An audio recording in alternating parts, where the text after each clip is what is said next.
Good afternoon and welcome back, ladies, gents and Pikachus. Let's talk about pseudoscience. You know, the mimicry of real science, the simile, the analogy of what should be science and what should not be science, but sounds fancy. You know, it's got big words attached. That's pseudoscience.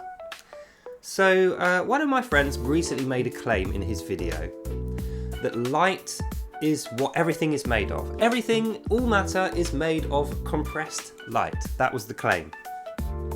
And then he actually said, oh, I will show you some evidence for this, and then actually failed to show evidence for it.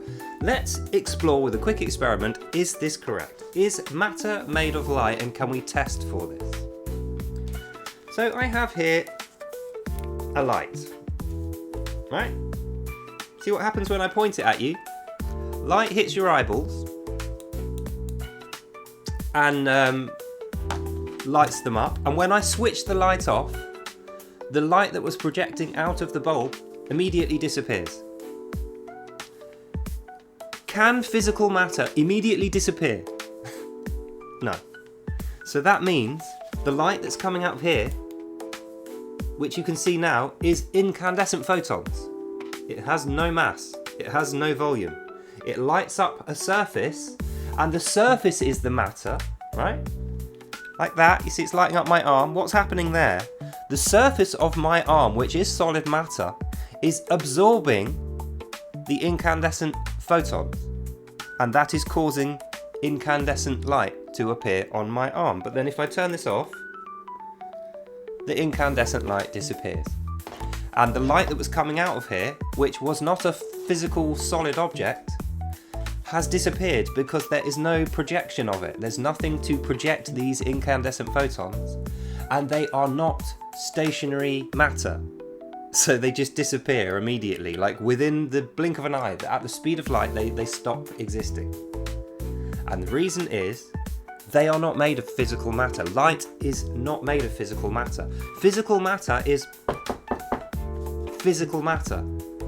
So even if there's no light source, in the dark you will still walk into it and bump into it. It doesn't rely on photonic incandescence to exist, is what I'm saying. So where did this theory that all matter is comprised of physical light come from? Well, only one person I know has actually made that claim, and that person is clearly not a scientist. But where did that person get that thing from? Where did they find this? Well, if you search online, all matter is made of light, you will find 3 people talking about this. 3 people.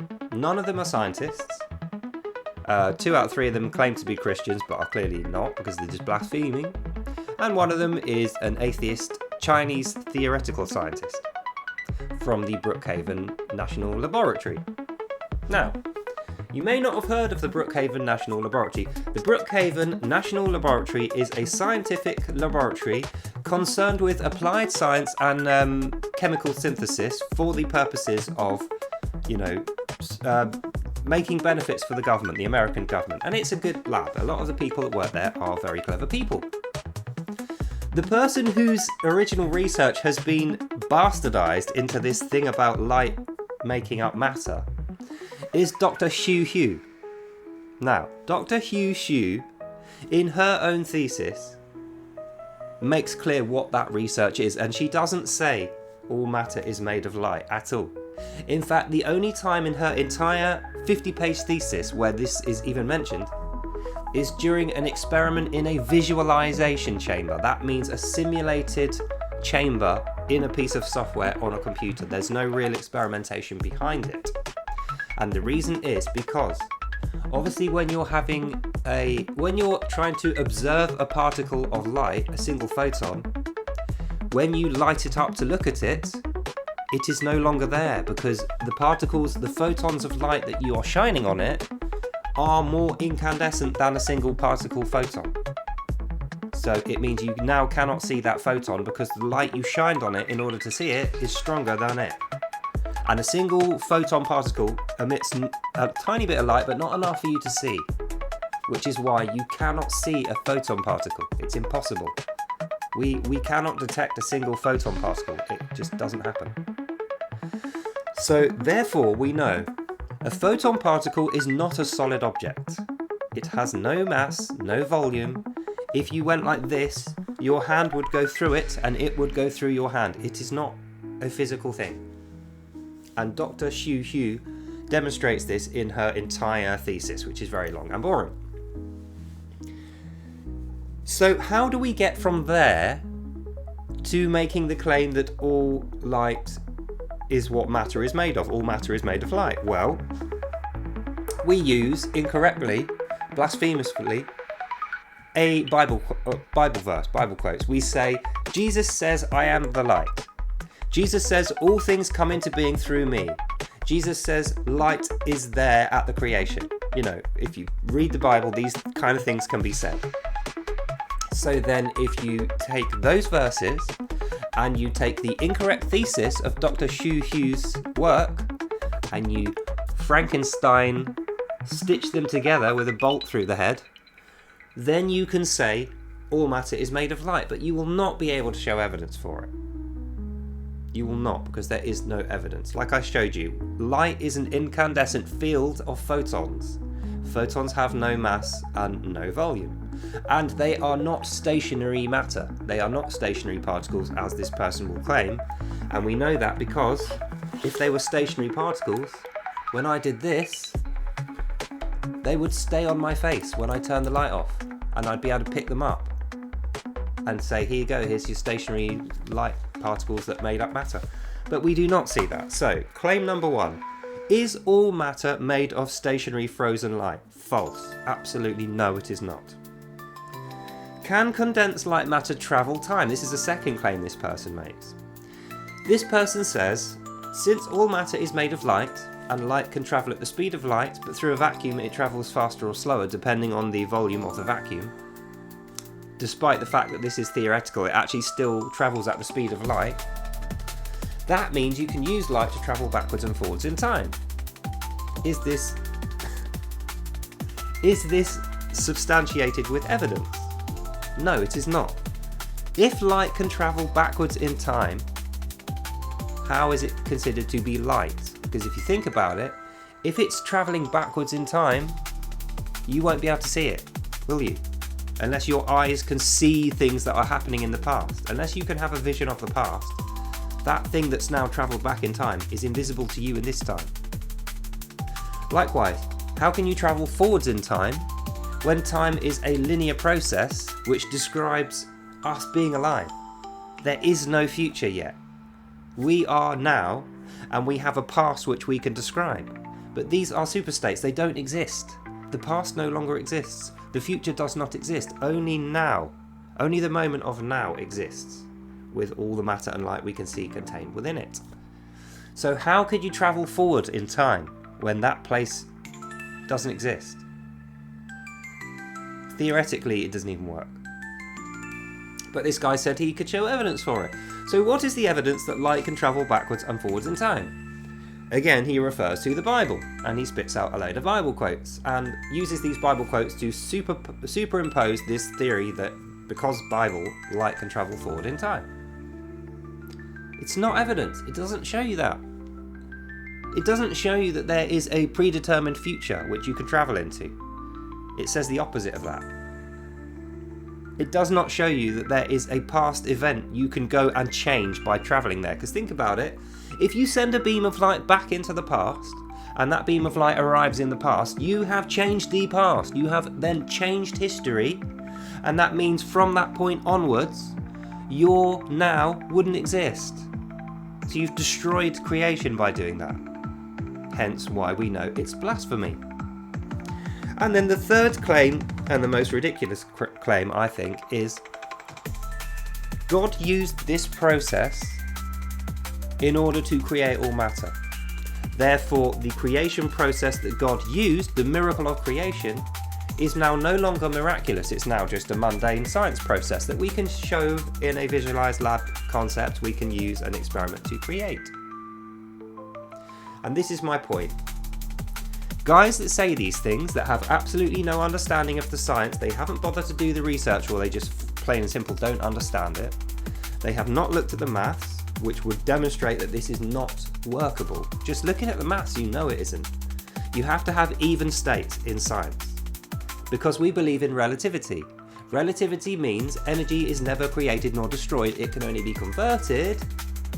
And the way we convert it is by applying an equal amount of energy to a thing to convert it into something else. So there is no created energy, there is no destroyed energy. We are putting the energy into it in order to change it into something else. We supply that energy through the theory of relativity. That's science, that's how it works. But this guy thinks, no. He thinks we can do this in a lab. We can create and destroy matter without energy, like God did. And therefore God's creation is no longer miraculous because we can do it in a lab. It's mundane now. But that has no evidence to it either. And he supplies a load of Bible quotes and he says Brookhaven, science lab. And the thing is, he cites Dr. Hugh Hughes' work. That's the only person who's ever worked on this. Doesn't know what that person's name is. I said to him, have you actually read Dr. Hughes' thesis on this? No, he's never heard of it. Never heard of him. It's a woman, by the way. So how can you claim you've studied this for years when the thesis for this came out last year, has only been done in a visualized chamber, i.e. in a simulation? It's not been done in real life. And your conclusion is virtually the opposite thing that Dr. Hugh is saying in her thesis. Then you use a bunch of Bible quotes to blaspheme God and creation by likening it to that. And your ultimate conclusion is all light is made of matter and all matter is made of light. Despite the fact that if you read the experiment, the thing that is created is visualized, i.e. it's not real, it's in a visualized simulated computer software chamber, and it's an antiparticle. It's a particle which you cannot see, that doesn't have light, that doesn't have mass or volume, that is immediately annihilated by its particle of light. So it actually removes a particle of light from existence. It darkens one particle of light. That's the entire thing that's described by that experiment. But you are now saying everything's made of that. We can do it in a science lab. It's the same way God created everything, i.e. God created everything just like those scientists did. And by saying that light can travel backwards and forwards in time, you are saying time is not controlled by God. You are saying the future is predetermined and that we can go there. And even though the future is predetermined and we can go there, we can also go back to the past and change it. So I think I've demonstrated in my short 13 minutes of time, matter is not made from frozen or condensed light. This is false. Anyone who claims this is wrong. Condensed light matter cannot travel freely backwards and forwards in time, and time is not determined. Neither can you change it by going back to the past. This is false. There is no evidence for that, as we've gone through. And the third claim is that photonic pair synthesis used in a visualized software chamber is the same process by which God created the universe, is false.